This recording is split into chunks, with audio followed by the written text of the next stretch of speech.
We have Rachel back on the podcast, and today she's going to be talking about advocacy in action, securing and sustaining AAC use. Rachel, thank you so much for coming back on today. Thank you for having me. I'm so excited to be back, and this is a topic I'm so passionate about, so I'm excited to share.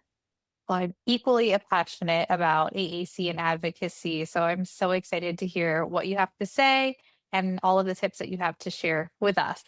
Here are the learning outcomes. We hope by the end of this podcast, you'll be able to define common situations in which advocacy for AAC use is necessary across educational, clinical, and home settings. Identify two barriers that may require clinician led advocacy to support AAC access and consistent implementation.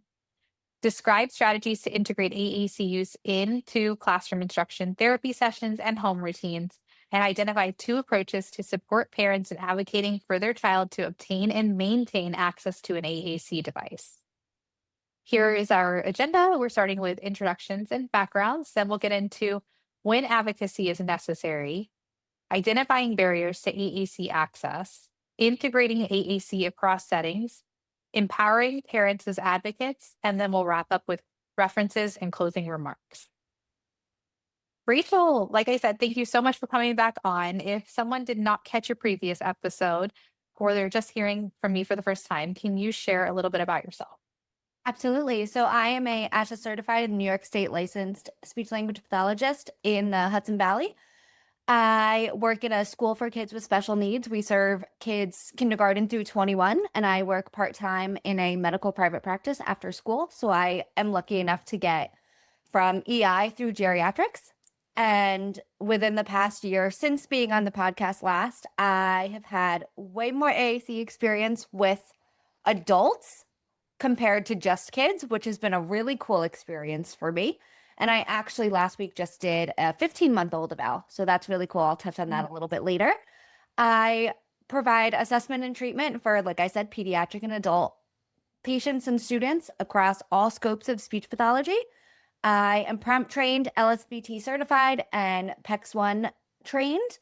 I am a very strong advocate for my clients, emphasizing in their education, and I am very strong in collaborating with families and other team members for either my students or my patients. And I am very passionate about individualized care and invested in each patient or student's progress and their treatment plan and their outcomes. Love it. And if you're here for Rachel, my name is Venita Litvak. I go by she, her. I've been an SLP since 2014. I'm the host of this podcast, which is part of the Tassel Learning Network. I am the CE consultant for Tassel, and I own a small private practice in Florida, specializing in early intervention, AAC, and autism. And I am a almost second year doctoral student at Northwestern University for my SLPD. I have ownership interest in Speechy Side Up LLC and Tassel Learning LLC. How about you, Rachel? I work at Orange Ulster Bosse's and part-time at Goshen Speech and Hearing. Awesome. All right, so let's dive right in. Tell us, in what situations have you found advocacy for AAC to be most necessary across school therapy and home settings? Absolutely. So before I go into that, I just want to quickly define what an assistive technology device is according to the New York State Education Department. So an assistive technology device means any item, piece of equipment, or product system, whether acquired commercially, off the shelf, modified, or customized, that is used to increase, maintain, or improve the functional capabilities of a student with a disability. So not just communication devices, but anything that will overall help a student. So that's important just for the whole podcast and just understanding assistive technology in general. So unfortunately, in the last couple of years, I've learned that more situations have required more need for advocacy compared to when I started in the field in 2019.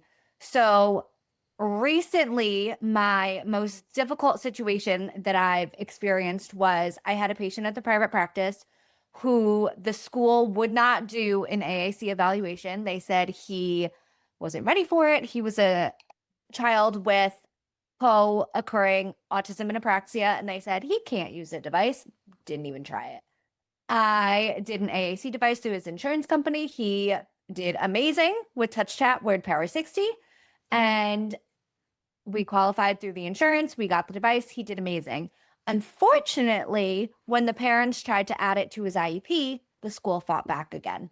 So we had to do a lot of research, and the parents had to get a parent advocate. I wrote up a letter to the school, and we really had to fight to get that added to his IEP. And that was kind of my first experience of, okay, well, we really need to advocate for this because, I work at a school for kids with special needs. So whenever we contact a student's home district, they're like, yeah, absolutely. Let's get it. Let's add it. We don't really get a pushback. But since this student, is in a public school, we got a little more pushback, which was very new to me. So that wasn't great to see. And it was hard to see, the family go through it. And we started seeing, the child have some negative behaviors because he was using it in outside speech. He was using it at home. He was using it in the community, but he couldn't use it at school. So he was having behaviors at school. So advocacy in general is so important, but I've learned that advocacy for AAC is becoming a bigger thing than it was a couple years ago. I don't know if it's because more children need AAC devices now. I'm on my 10th AAC eval for the school year, I want to say. So that's the most I've done in a school year. But it's just so important. Also, sometimes I've had parents be a little iffy about it. So that's also where you have to push that advocacy piece for the child, where I've had parents say, I don't want them to fall behind because they're using a device. I don't want them to not learn verbal language because they're using a device, which, I just have to explain to them, and I'll show research saying, that it will only help their verbal language. And, we can't guarantee that they'll become verbal from a device, but I've had so many students or patients start verbally imitating their devices. And like I said, every student and every child is different, but I have seen it multiple times. And it is so nice to see once the whole team is on board to get what the child needs and what you've been advocating and pushing for to help the student. And even just advocating for the other team members like teachers, PT, OT, counseling, vision, hearing, whatever services they need to also use the device during their sessions or during the school day. That's a big piece of advocating too, from the SLP, from the parents, just from everybody all around. Getting the whole team on board is important as well. But I'll touch on that a little bit more later. Absolutely. So you shared a story about, private practice to school and bringing the device into the school. Why does it have to be so difficult? Why is there so much pushback? Given like the description of the child, it just seems so bizarre that they would give you so much pushback and that would make it so difficult where the parents have to get an advocate and you have to write a letter, It was I'm genuine. sorry that happened. I also had another patient and so recently, I don't know because I know you're in Florida, but in New York State, there was recently a law passed for no cell phones in school. So I also had a patient this school year who got a communication device through her insurance, but preferred to use touch chat on her cell phone. But because it was a cell phone, the district pushed back because it was on a cell phone, not on an iPad. But myself, and luckily, I'm so lucky to work with an amazing AT specialist at the school that I work at. And we found in the New York State law that if it's for communication device purposes, a cell phone can be used. So that was another fight that was interesting, just because it's for communicate. It's not like she was sitting there on YouTube. She was using it as a communication device, whether she was using touch chat or sometimes she'll prefer to just go into iMessage and just type out her response. She's not sending it to anybody, but she's using it for communication. So that was also an interesting fight to fight. That's really interesting. Good thing you knew to look at the legislation a little bit closer and that clause was in there. That's Yes. wild. Very lucky and grateful for that clause. Yeah. Well, you said you also work in like a home health setting. Is that right? So it's a medical private practice. So our patients come to us. Okay. Okay. But with like older clients than like the school age clients that you work with. Yes. So we have Okay. early intervention all the way through geriatrics. Okay. Do you find that you have to do like a ton of advocacy for your older clients who use AAC as well? Luckily, I haven't, Okay. which has been nice. I've only had to date 3 adult AT evals, but luckily the families have been on board, the insurances, everybody's been on board, and they've gone very well. And luckily, I haven't had any difficulties with those. It's mainly been the schools. Okay. Which Wow. Yeah. So were these adult clients like renewals for a new or newer device, or were they acquired conditions? So one of them was I want to say she was 21 off the top of my head with autism. She was out of school and had never been offered a device. She went through, you know, however many years of school without Yeah. being offered a device. And she has an autism diagnosis. And she, is minimally verbal, can get her needs across, but will definitely thrive with this device. And when we did the eval, she picked up on it so quickly and she was like, I want whatever it was. And her mom just looked at her and was like, absolutely. And it was just amazing to see she caught on so quickly.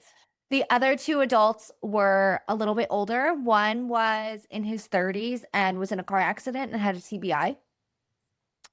And he, was a typically developing adult and got into this car accident, had a severe TBI, and couldn't communicate, he was using writing, but his handwriting was pretty poor, so you couldn't really understand what he was writing. He would point, but he would get very, very, very frustrated. So one of my coworkers recommended him for an AT eval, and we saw a little bit of that frustration go down once he got the device, once he, got used to it and things like that.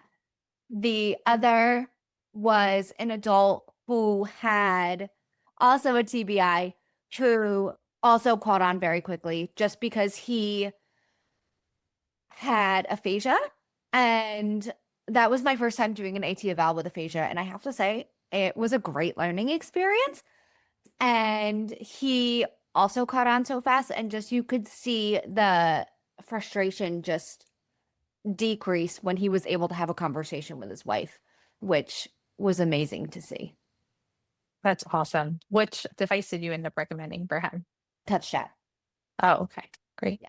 He preferred touch chat. So touch chat, I learned, has an aphasia vocabulary set, which Mhm. neither of us really liked. Yeah. So we ended up using word power because he liked the keyboard on it. So I was like, if this was what you're most comfortable with and you're able to use it, we hid the stuff that wasn't applicable to him. And it's been great ever since. Unfortunately, neither of the adults still come to the office, but they last time before they stopped coming, they were both doing great. So, That's awesome. Well, he was advocating for himself. yeah, That's the one he wanted. absolutely. So let's talk about some common barriers that you find interfere with AAC access or consistent use, and how do you address them? Absolutely. So, like I mentioned before, sometimes parents will be nervous about having their child evaluated for AAC devices. Mhm. I had a parent say, like I said before, I don't want them to become lazy and just use the device and not, use verbal language. And we just explain to them and we reiterate and show research of it is a multimodal communication approach. So we use verbal language with the device, with sign language, with gestures, and we use everything to have the child communicate.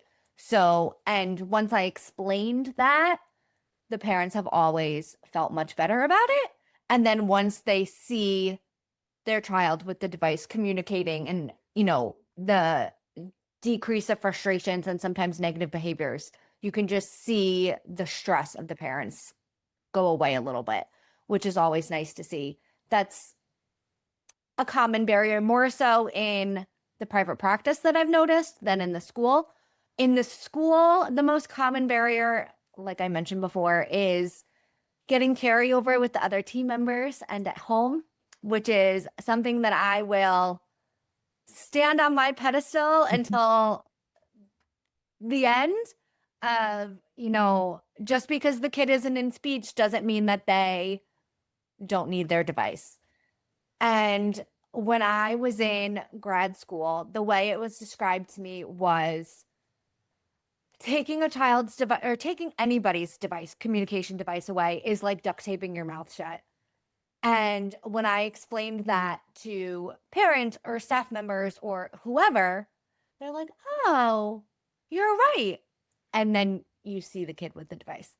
Because, if you take the device away or you don't use it with them, that's their voice. It's just like duct taping your mouth shut. Or if you have laryngitis and you can't speak, or any form of you not being able to communicate, that's what you're doing to the child when you take their device away.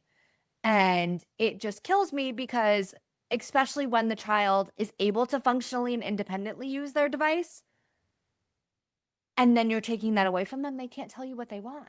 They can't tell you what they need. They can't tell you if something's bothering them. They can't tell you if they have to go to the bathroom. They can't tell you if they're hungry, thirsty, etc. So that is something, like I said, that I will stand on my pedestal until the end for. But luckily, I do work with amazing coworkers and admin and everybody who, we work as a team to work with the kids on using their device in all settings. What I started doing this year, which for any SLPs who have kids with AAC devices, I have found this so helpful. I made a Google Doc in the beginning of the year for all of my kids that have devices. They each have a separate Google Doc because my kids in the school, most of them have programming time on their IEPs. And then I shared it with each related service member and their teacher. So anytime they need something added to the device, they put it on the Google Doc. So then when I have their programming time, I don't have to go hunt them down like I usually do and be like, hey, what do you need in the device? It's just all right there. And then that way they also have what they need in the device so then they can use it in their sessions, which has been helpful for everybody. So just a little tip in case that's helpful for anybody. That's awesome. Other common barriers have just been people not knowing how to use the devices. So whenever a student gets a device at the school, before it can go home, the parents have to come in for a parent training. And so, but it stays in school. The kids get used to it in school for about a week or so. The parents come in, they do a parent training, and then the device can get sent home. And I have open communication with all of my family, school or private practice. So if they ever have any questions, I'm always an email, Class Dojo, anything away, and just getting them the knowledge of using the device because that's a very common barrier that they just don't understand how to use it. And then in the private practice, the same thing. When I receive the device at the office, I set it up and then we do a parent training to teach the parents how to use the devices. And then under IDEA, if a child is eligible for special education services, the IEP team is required to determine if the child needs assistive technology. So going back to my patient who the school was fighting us on getting a device, this is so important because they were not listening to the special education laws. Like they were going against a law because, school administration knows special education laws. So, this is what a child needs and we're not doing it. But luckily, like I said, the school I work at, usually the districts are pretty good about approving the assistive technology AAC device evals. And then I work with an amazing AT specialist and we work together on the evals and whether it's through the school district or through the insurance company, we try to get the kids their devices as quickly as possible. That way they have that mode of communication.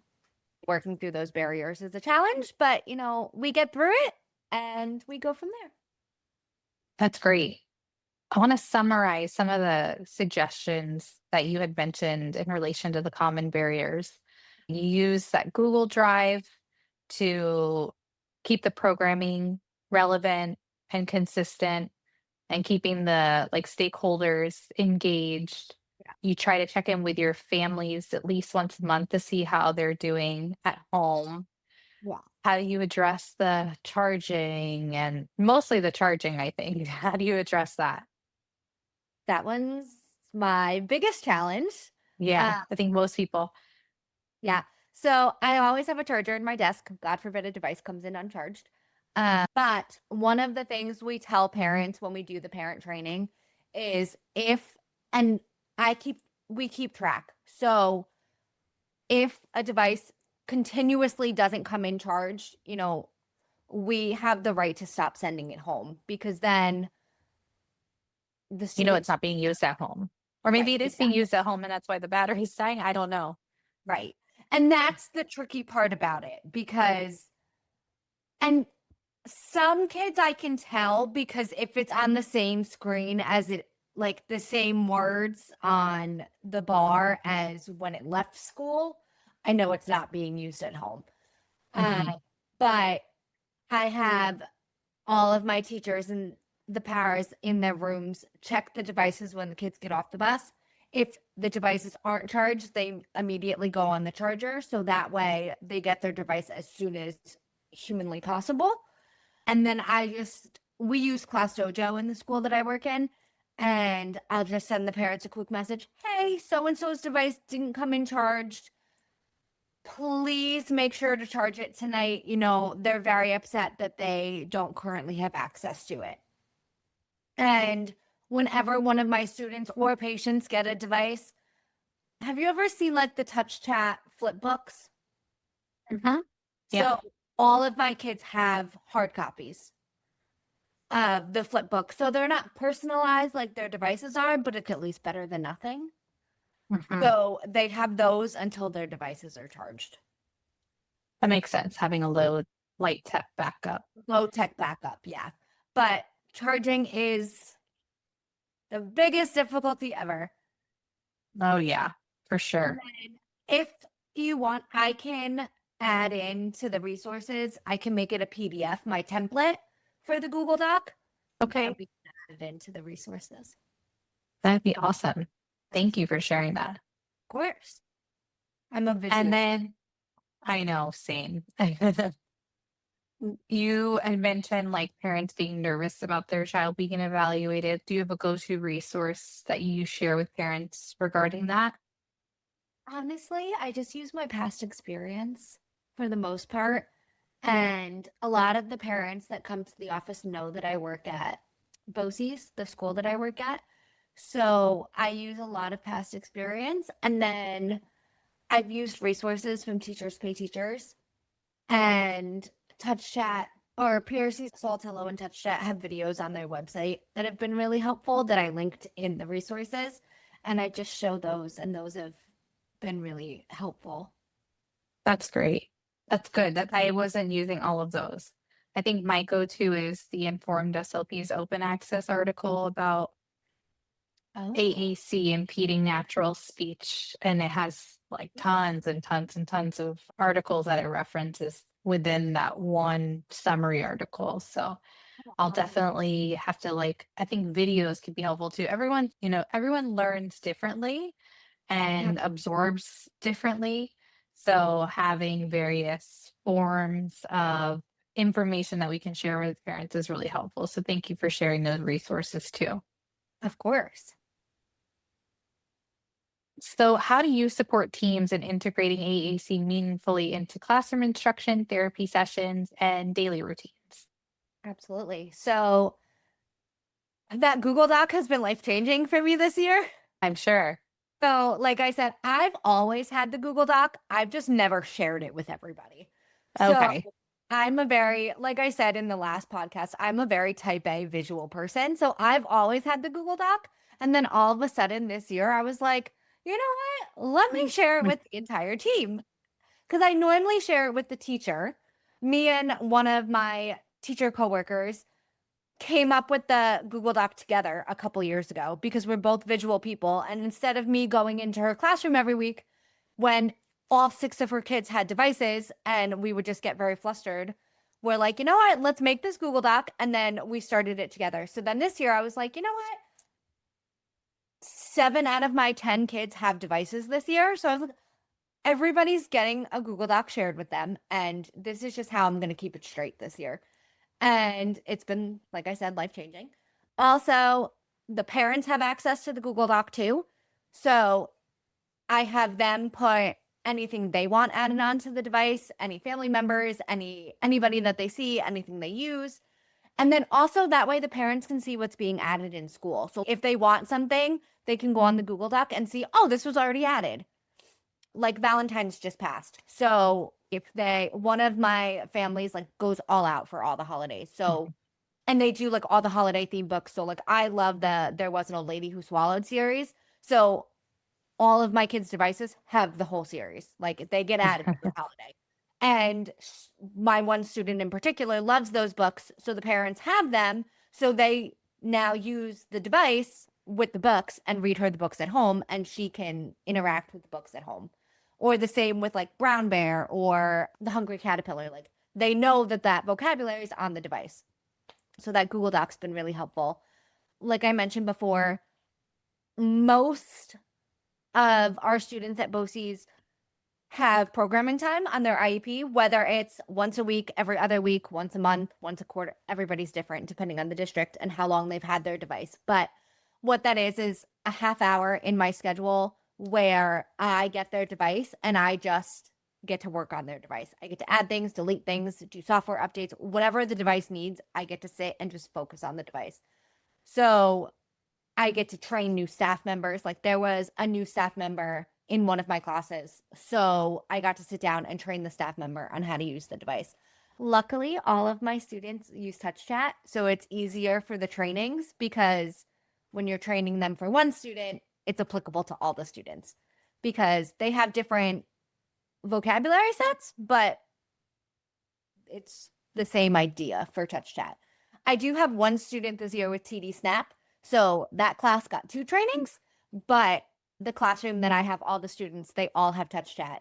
They go from they go from MultiChat 15 all the way up to WordPower 60. So luckily the training is for the most part pretty similar, but I'm also housed, my office is in the back corner. So they get training all day long because I'm in there. So lucky them. And then I'll push into the classrooms and show them, how to use the device during morning meeting, how to use the device during these lessons, during school-wide events, during different things, which has been really helpful for the classrooms, especially I'm working with a lot of new teachers this year. So just training them on how to implement the devices into classroom lessons has been really good for not only me, but also them and, of course, the students. And then making sure the devices are always updated, software updates, because what I've noticed this year with all of the iOS updates, whenever the iPads need an iOS update, the devices just freeze and they don't work, which has been very frustrating. So I'm just constantly checking for iOS updates at this point because I don't want them to not be able to use their device. In the private practice, scheduling those parent training sessions has been so helpful, and training my other coworkers. So in the practice I work in, there's 7 SLPs. So, and I'm only there part-time. So all the patients see all of us. So just making sure that the patients that have devices, we also have the same Google Doc for the patients in the office, because like I said, I now swear by this Google Doc. And everybody just adds things in. And if the parents ever want things added to the device, they'll just leave the device at the office. They have the low-tech book while I have the device. And I just add in whatever the providers need, whatever the families need, whatever the school needs. And we can do as many parent training sessions as they want. Usually it's 1 or 2, and then the parents are usually pretty good and they'll just send me an email. Like I had a patient the other day do something to his device, and the parent emailed me and they're like, "We don't know what he did." And they sent me a picture, and I was like, "Honestly, I don't know what he did either. Give me like an hour and I'll get back to you."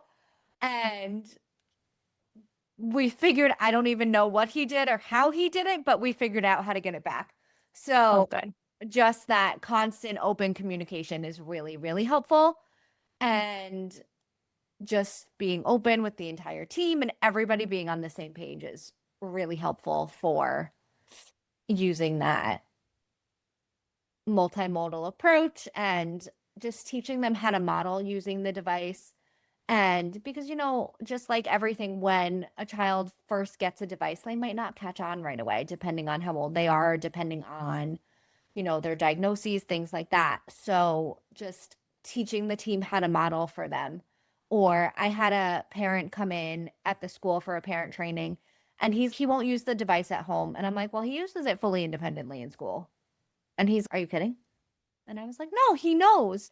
But also at home, they're so used to communicating how they want to communicate. So I taught the dad how to model how we did it during the evaluation process and when he first got the device.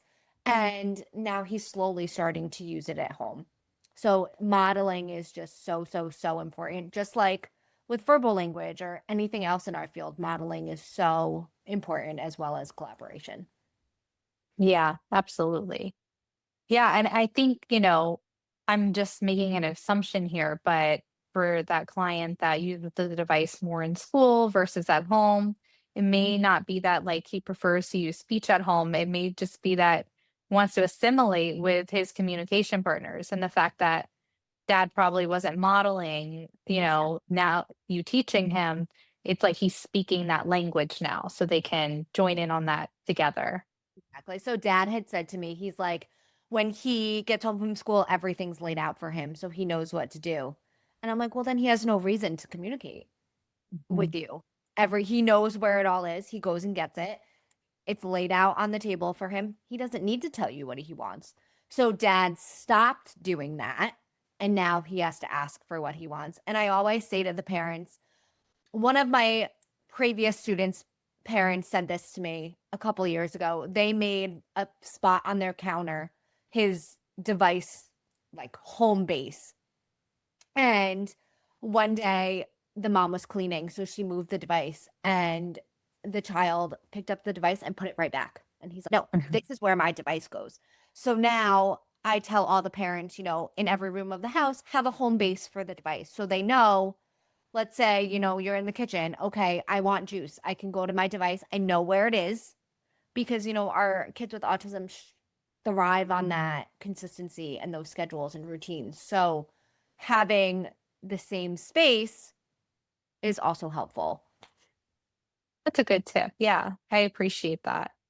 Right. And then like in terms of advocacy, it was interesting because I also had run into families like at an AAC camp who the child used the device in, more public settings, but at home they had their communication strategies that they've relied on forever with their family.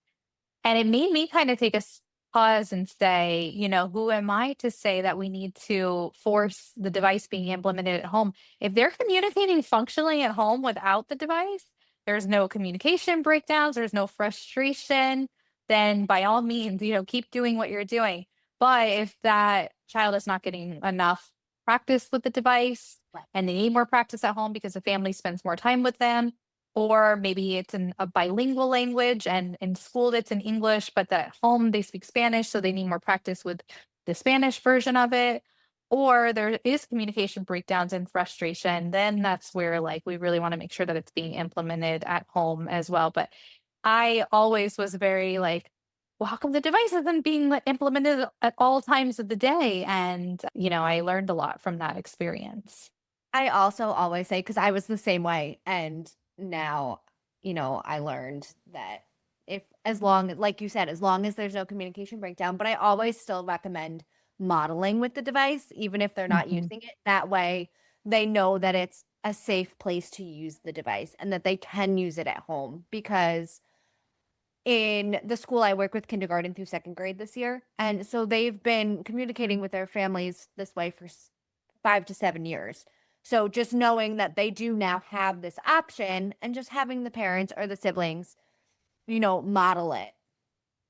They can still bring you to the fridge and get the juice, but then also you modeling the device saying drink juice or eat cookies, just so they know they can also use it at home. Yeah, that's a great tip. I think that is super helpful for families. So, what practical strategies do you use to help parents advocate for their child to obtain and maintain access to an AAC device?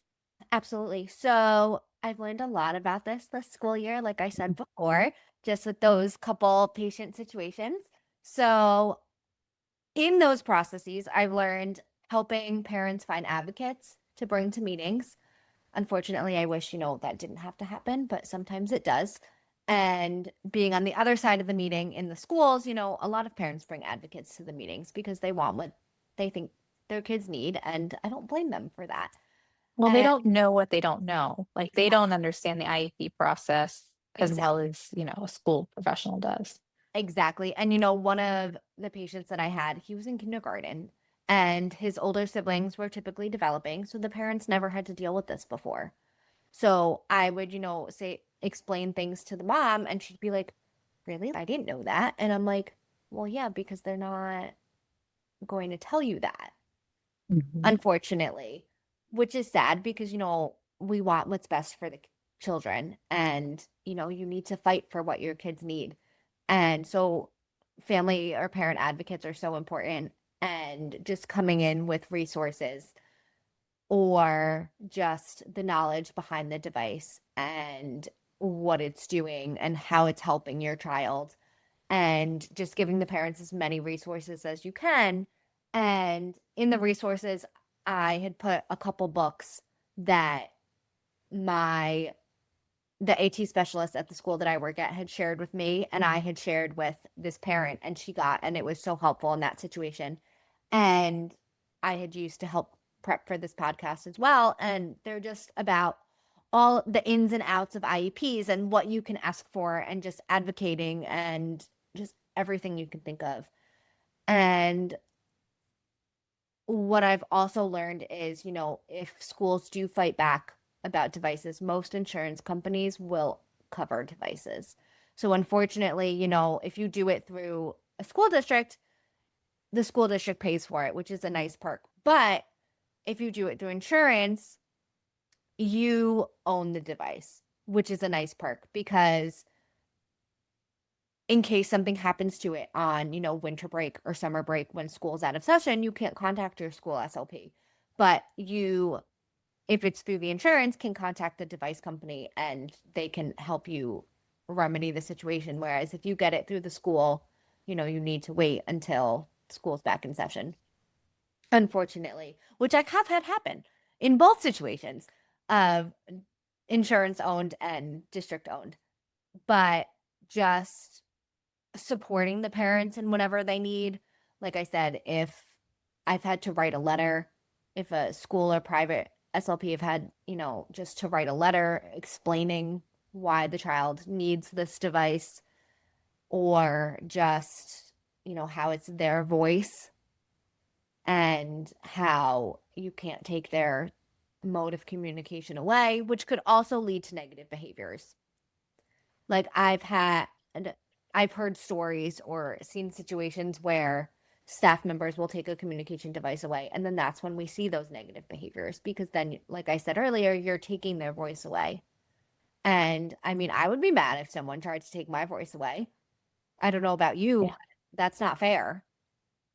So absolutely. just supplying as many resources as humanly possible. Those are some great strategies. Thank you for sharing that. You mentioned a letter a couple of times that you've had to send to schools. Do you have a template for that? I don't, but I can absolutely make one. That would be awesome. Absolutely. Yes. No, I can absolutely make one and I can share it with you for the resources. I feel like that would be super helpful. I know that PRC Saltillo has like a bunch of templates on their website. I'm not sure if any of them are related to a letter to be sent to a school, but I know there's like appeal letters on there. Yeah, when I had looked, this was, back in like September or over the summer. When I had looked, I didn't see anything that was applicable to the specific situation I was dealing with, but I don't know if they've updated it since then. Maybe, or ChatGPT. But if you have a template, we will gladly take it too. So, you said giving parents as many resources as possible. What are your favorite go-to resources to send to parents? So these books have been my Mhm. go-tos recently. So Okay. and then so like one of them is all about IEPs and it's just the ins and outs of IEPs. There's a how-to on IEPs from emotions to advocacy.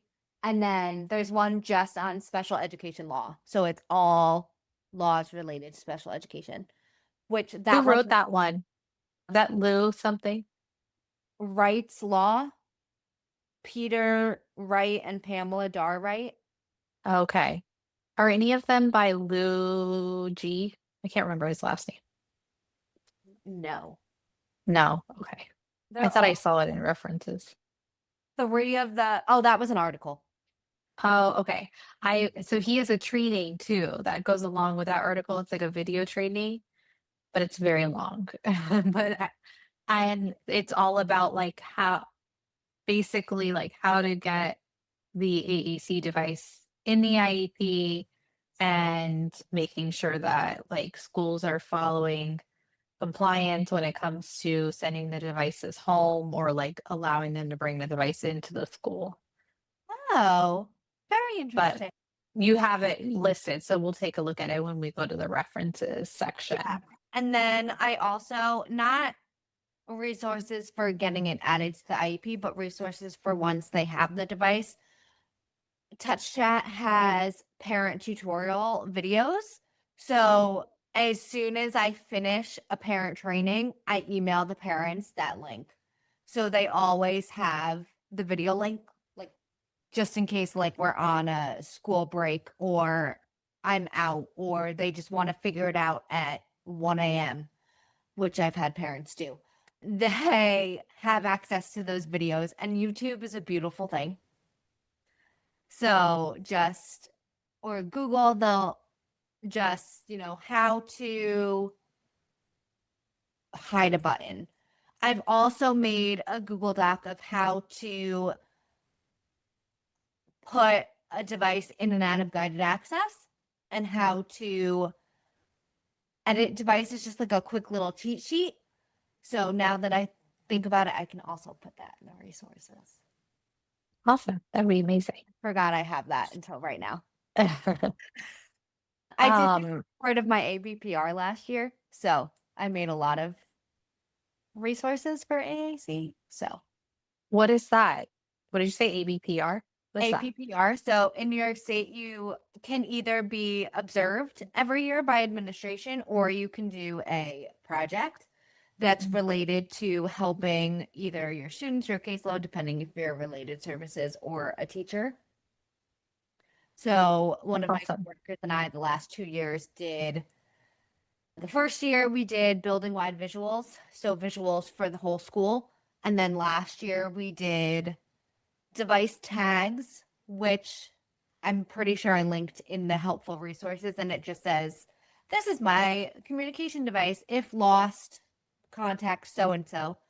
And then we did just boards for all the holidays. We did the guided access, things like that, just different resources for the classrooms. That's amazing. Why didn't Florida have something like this? That's so cool. Yes, yes. And then this year I did for my kids file folders of first then boards and I'm working for because my kids are very active this year. So they need those visual supports. So I made visual folders of, on the front it says first then, and then I'm working for, and then one side is all of their work activities, and then the other side is everything they can work for, like their preferred activities. So then the classes have those to help them throughout the day. Um, Yeah. so you mentioned the story about the client who would receive pushback when after the device was funded through insurance. That was your first encounter, right? Like you haven't had many of those, thankfully. Oh, luckily, Okay. that was the only one. Yeah.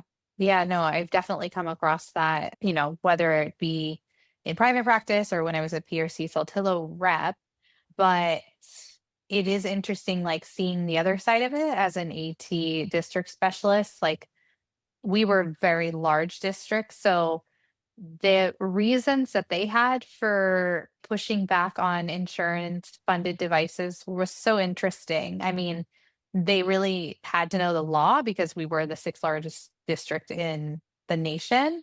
Oh, wow. But like some of their reasoning was basically when someone gets a device funded through insurance outside of school and they haven't collaborated with a school, and I don't know if this is still the case. I think they've done away with this, but in Florida, you used to have to get a school concurrence form in order for a device to be funded by insurance. And so the schools would either sign it or not sign it. And a lot of the times they wouldn't sign it until they did their own eval. And if their eval didn't agree with the insurance funded device recommendation, then they wouldn't sign it and they would explain why. But they would also then assign a device to the client that they felt that was more appropriate. And I think the reason that they won't automatically say yes to a device that was funded through insurance is because then that device gets put on the IEP. And let's say the child loses their insurance funded device. Well, if it's in the IEP, then the school has to then purchase it. So that's why they always said that they had to do their due diligence before saying okay to bringing a device in. So much red tape. It was so frustrating, but you can see like why that happens That's what sometimes. the district said, that that was one of their concerns, was that if it got broken at school and lost, that they would be responsible for it. So, we went back and forth with the device rep, and he had sent he had sent me, and I sent the mom, and the mom gave to the school the policy saying that the district wasn't responsible for it, that the family was responsible for it. And also, the district had said that they didn't, this was what bothered me the most, was that they said that they didn't want the other students in the classroom to become distracted by it. Yeah. And I mean, it was a special education classroom where, from my understanding of what the mom told me, more than just him of the students should have had devices. There was more nonverbal students in the classroom. Yeah. And Meaning they didn't want to then have to get devices for the other students. exactly. Okay. Yep. Which bothered me on many levels, but obviously I don't work at the school or with any of the other kids. So I could only fight for him, but there was a lot of red tape to go through, and some of it was baffling in my opinion, but eventually we got it on his IEP, and in the end that was all that mattered. So That's great. Oh man, I'm sorry that you had to go through that. Oh, that initial uphill battle. I felt worse for the mom than, because she was a trooper and just fought for it like you have no idea. And I was like, good for you. Yeah. Yeah. The squeaky wheel, right? Yes. Let's talk about some of these resources. I can even open some of them up if that would be helpful just to show people. Sure. So let me know what you want to highlight. So the first link is those parent training videos. Okay. So it Oh, just cool. shows you, and when the nice thing that they just added is when they do an update to Touch Chat, they now tell you what's new in the update. That's new. So that's That's nice. awesome. Oh, But they here's just the tell you, aphasia one. yes, yes.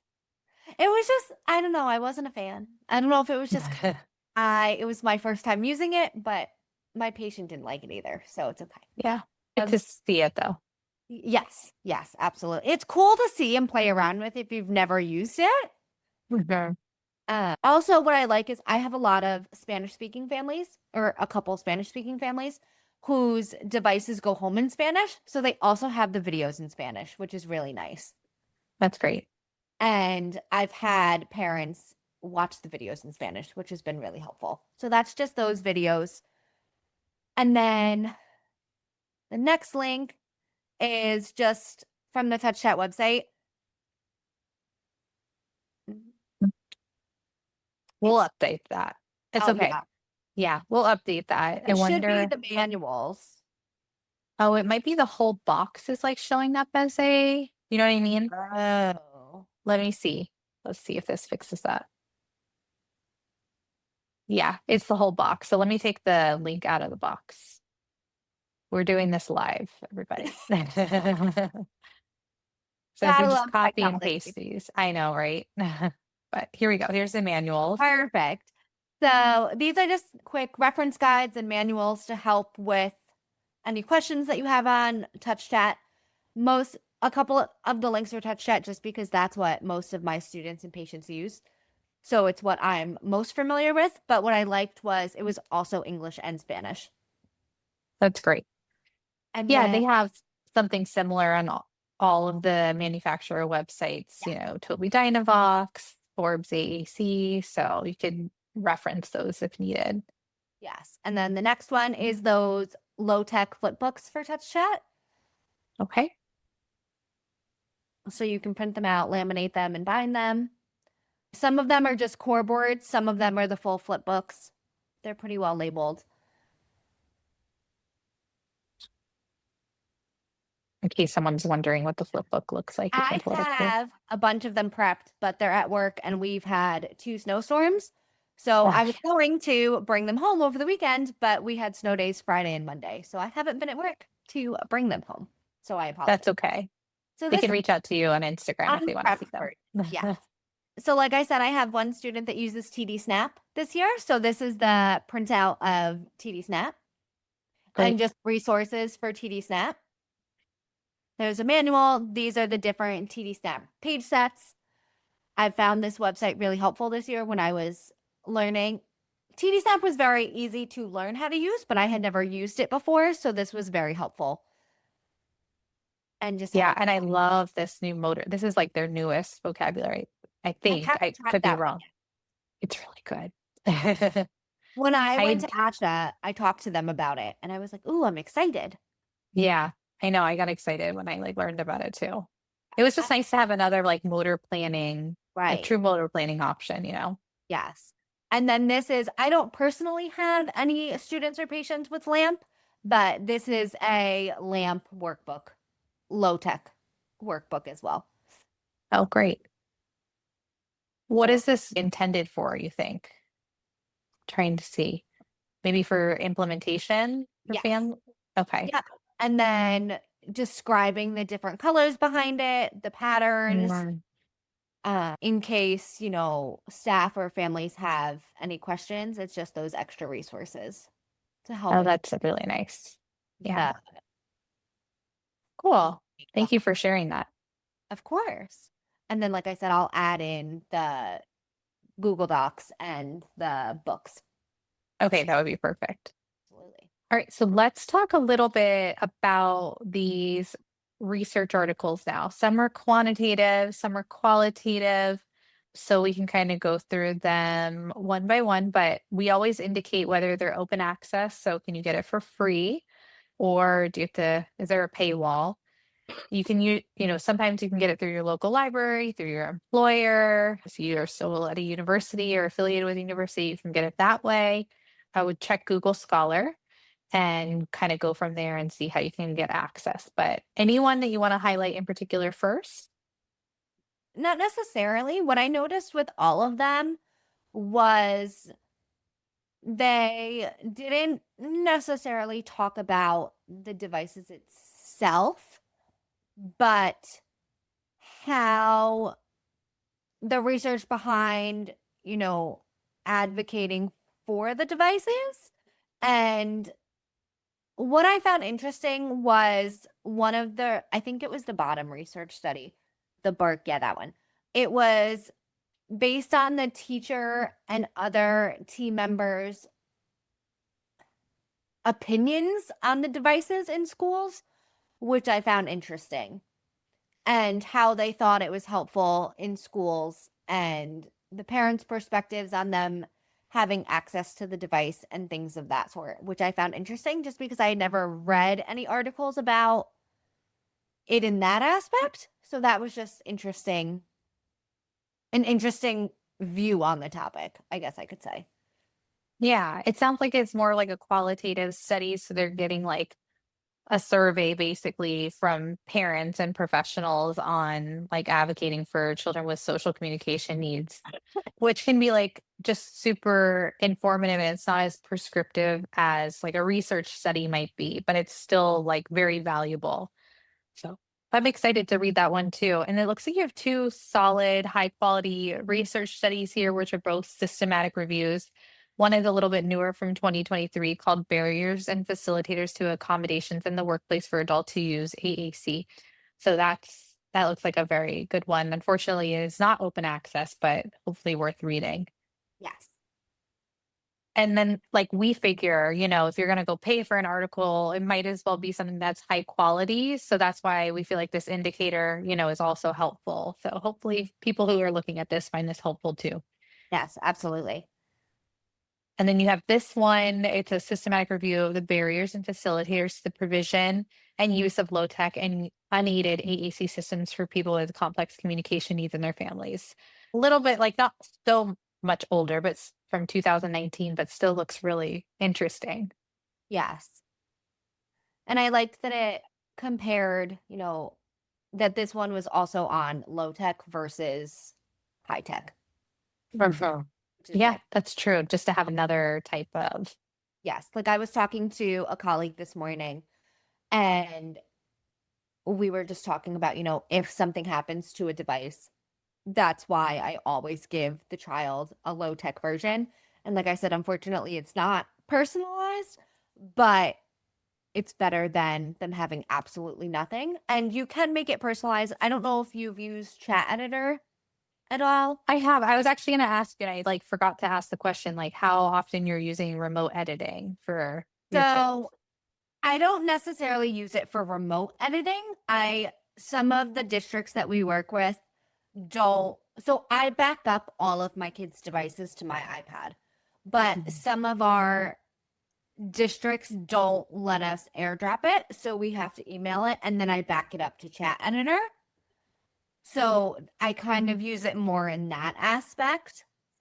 And then to make the personalized low tech options, like I can print off pages instead of printing out the whole book, or making icons and visual strips and things like that is more so how I use Chat Editor. But I definitely recommend if you have kids with devices to also have Chat Editor. I learned that you're only able to download it on Windows. You cannot download Mhm. it on Apple products, I learned. Yeah. Another like little workaround for that is if you do customize a page on, let's say, an iPad with the app on it, you can take a screenshot of the Yeah. customized page and print it that way too. So Yeah. that's a very easy workaround. Yes, I have done that. I've made like Google Docs of just pages and done it that way before we had Chat Editor. Yeah, that's awesome. Yes. All right. So these are also more like qualitative, more like literature. They're not actual research studies. So that's why they're showing low quality, but they are both open access and definitely worth looking into because they're not meant to be research studies. They're meant to give you information about assistive technology devices and services in schools and the laws related to that, and then assistive technology for students with disabilities. So if you want to learn more about assistive technology, these look, worth checking out. Yeah. So the first one is from the New York State Education Department, and it's just about the law for assistive technology. And the second one is that special education law book that I had mentioned before. Awesome. Very, very helpful. Thank you for sharing those. And thank you so much for coming back on and sharing all of your AAC advocacy tips and personal experiences. I know people are going to find this very helpful. So if anyone wants to find and connect with you, where can they? Absolutely. So I have a speech Instagram, Rachel Z, the SLP, and I'd be happy to connect with anybody on there. I have become so passionate about AAC and advocating for AAC and my kids with AAC. So I am happy to answer any questions and chat with anybody. Thank you so much for having me. This has been so fun. Awesome. Thanks again, Rachel. Thank you so much.